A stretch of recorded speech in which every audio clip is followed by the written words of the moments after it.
early trainer of Garfield's Oscar de la Hoya. So that I didn't know. So, and you all know how Oscar progressed. So thanks to Ersi. I think she showed him how to throw a right hook, right? A left hook, yeah. Yet her greatest passion for years has been encouraging youth to stay in school, out of gangs. She used her boxing training skills as an incentive. I ask all of you to stand up and give Ersi a big hand for all the years that she supported the community, trained boxers in music, mentored many, many musicians out there. Ersi, Arvizu.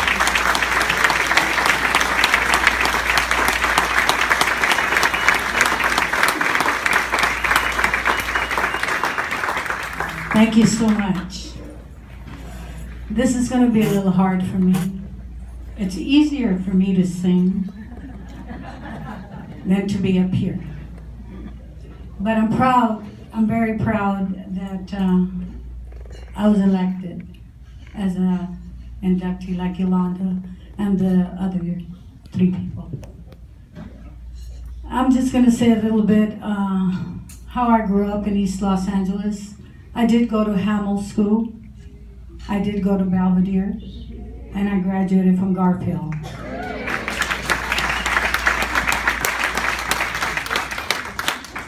I'm going to tell you a little bit about my singing growing up. My mom, born in Mexico. My dad from Tucson, Arizona. Mr. Padilla. Anyway, my mother instilled this singing in us because she sang, she recorded, she wrote music. My father sang, played the guitar also. There's 6 in our family, and I'm the youngest of 3 girls. There's 2 boys in our family and 4 girls. Like I told you, it's easier for me to sing than talk, but I'll give it my best shot. My mother, I loved to play. I was really an athlete growing up. I played every sport there was, marbles, I played cards. You know, even before I went to school, I had my stack of cards, and I'd get up earlier just to go play outside before I went. But that was my thing. My thing was sports. I love sports. I never knew that I was going to become a professional singer, but God gave me that talent also. My mother, she would always play the radio as she was cooking.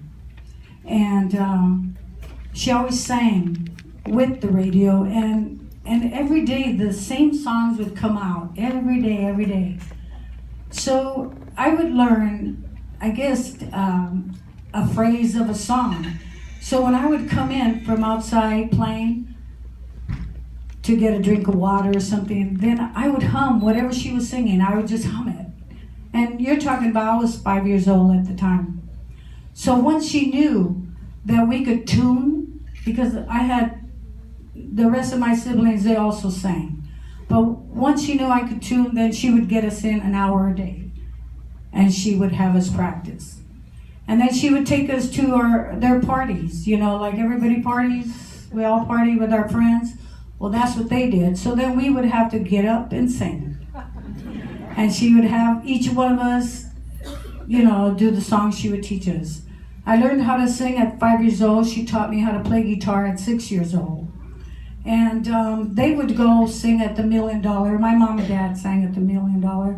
I don't know if anybody would remember that venue, but it was a pretty popular venue out there. So, in my singing career, then as I got older, I remember at Garfield, we used to have Wednesday night dances.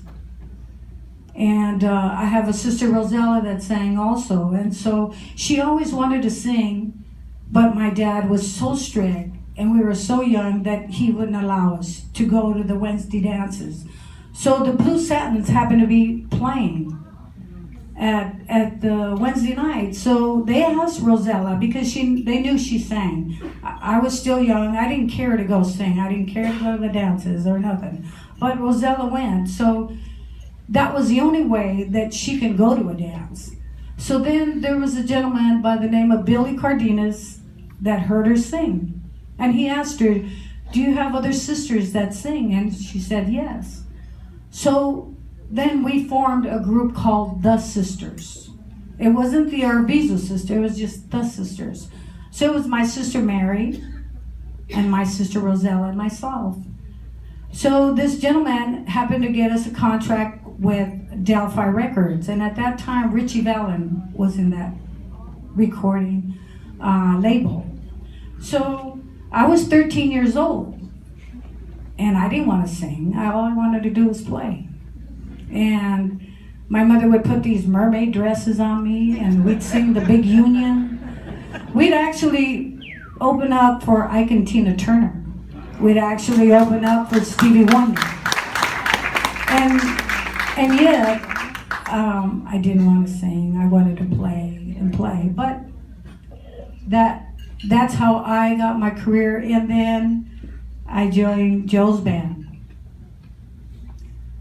And I thought it was a great band. It was a really, really, really great band.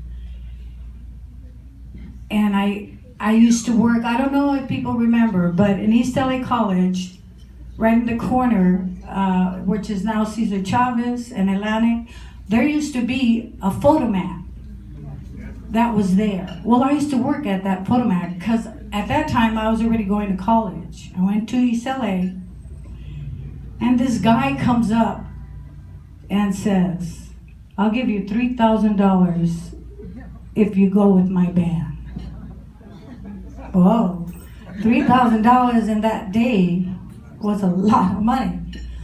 So I went home and I asked my dad. I said, "Dad, this guy offered me $3,000 to go with their band. Well, what are you going to tell Joe?" "Well, I don't know." But the only thing he told me, he said, "If you choose to go with them, make sure they pay you cash." So I got the cash and ran. And from there on in, that group was called the VIPs, and they became El Chicano.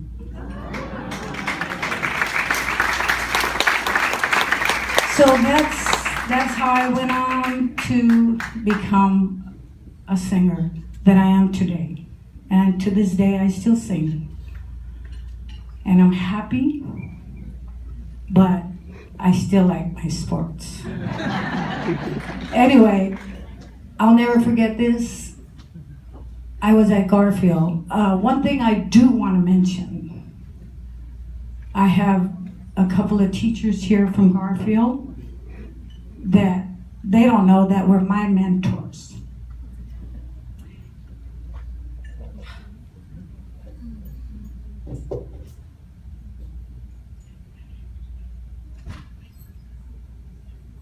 Anyway, I want to introduce Miss Johnson and Miss Herrera. Please stand up.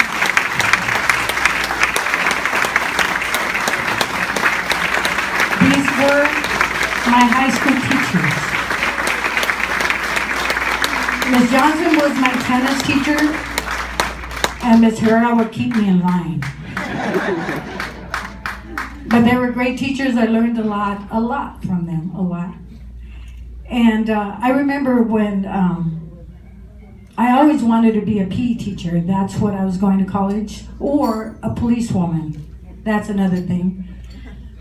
So I used to go to the field in high school, and I used to see the football players. And I used to see Mr. Padilla train them. And I was from far away. He never knew to this day who I was, but I knew who he was. And I used to see him coach his team, and I used to see how strong of a man he was with them. And I learned I learned some things from him because I went on to teach boxing. My father had a gym in back of our home since I was 6 years old.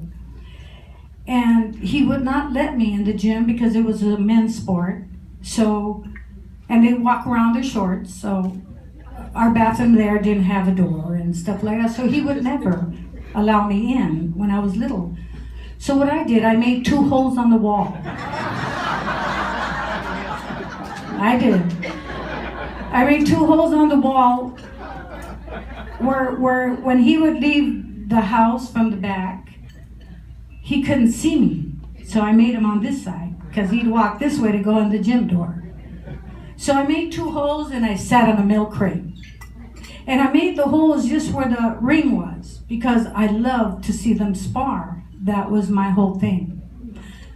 So once he realized that I would do that, because my brother told him I would do that, then he allowed me to go in the gym when they were getting ready to spar. And then he'd stand me right next to him.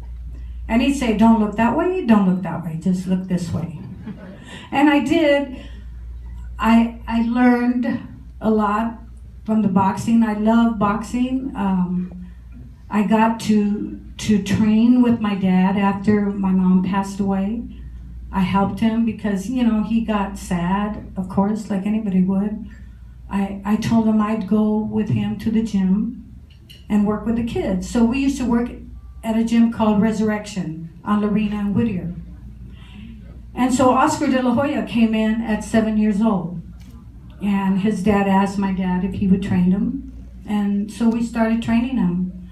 I worked with a lot of kids there in the community, and my focus was to keep them off the gangs. That was my focus. My focus was all I wanted them to do is graduate from high school.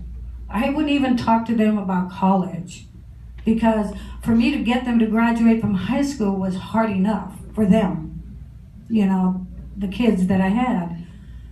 And I'd have every year I would take kids to Hawaii. It would cost me $5,000 to take all these kids. There was 10 kids that would go, but they had to have a C and better in their progress report or else they couldn't go.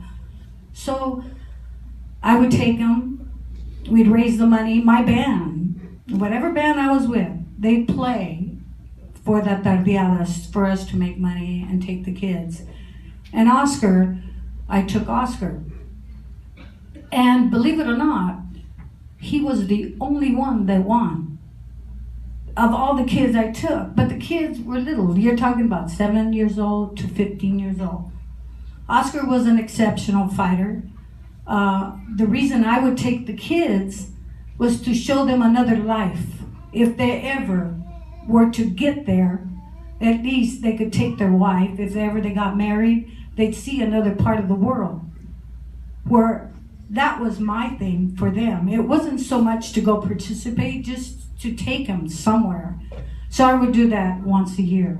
For 5 years I did that. I raised the money for them to take them.